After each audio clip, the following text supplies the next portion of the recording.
If you're looking for a simple way to correct color imbalances in your photographs, then you can't really go past color balance as the solution.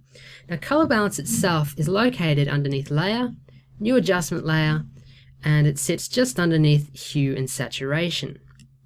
Now, the first thing you'll notice when you open up color balance is that you have a set of tone options. Now, essentially, the tone options allow you to specify areas in your photographs that you actually want to apply color corrections to, and you have to choose from shadows, midtones, and highlights. Underneath the tone settings we have the color sliders, and beside each of the color sliders we have a value which you can input if you really want to be specific with a number value. And underneath that we have preserve luminosity. So to quickly explain, if you've ever looked at color theory in general, you have additive and subtractive colors. Additive being red, green, and blue, and subtractive being cyan, magenta, and yellow. And as you can see here, these are the opposites. So cyan is the opposite to red, magenta the opposite to green, and yellow the opposite to blue. So if I add yellow to a specific area, it's going to remove blue, which if you have a blue color cast, that's essentially what you want.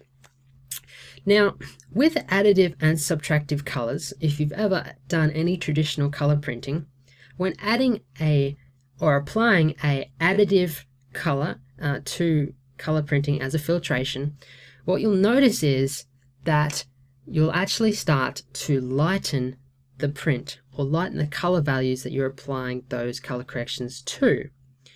And if you are applying subtractive colors, cyan, magenta, or yellow, you're actually going to be darkening those areas just slightly.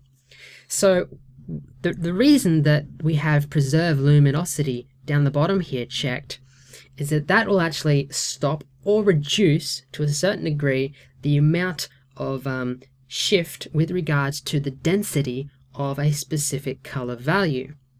So you usually want to leave that set, and I'll show you an example.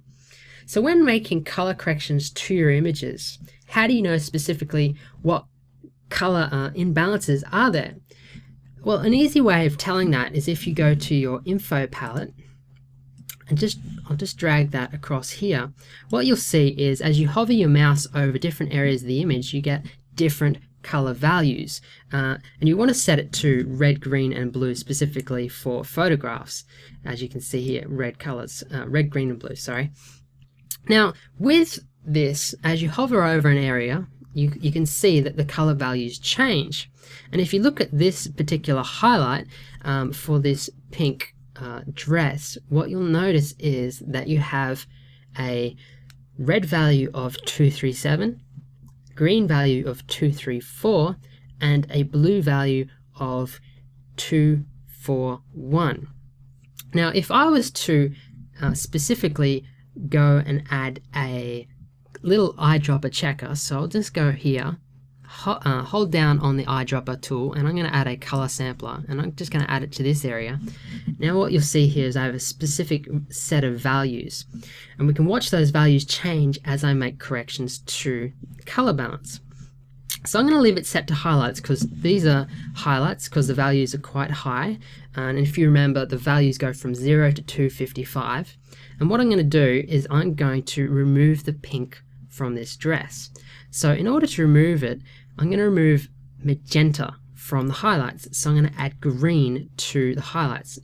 And the more that I add green, you can see that the values have started to change. So the green value has changed where the eyedropper is located. So it's gone from being sitting around 236 and it's increased and it's actually got higher in value.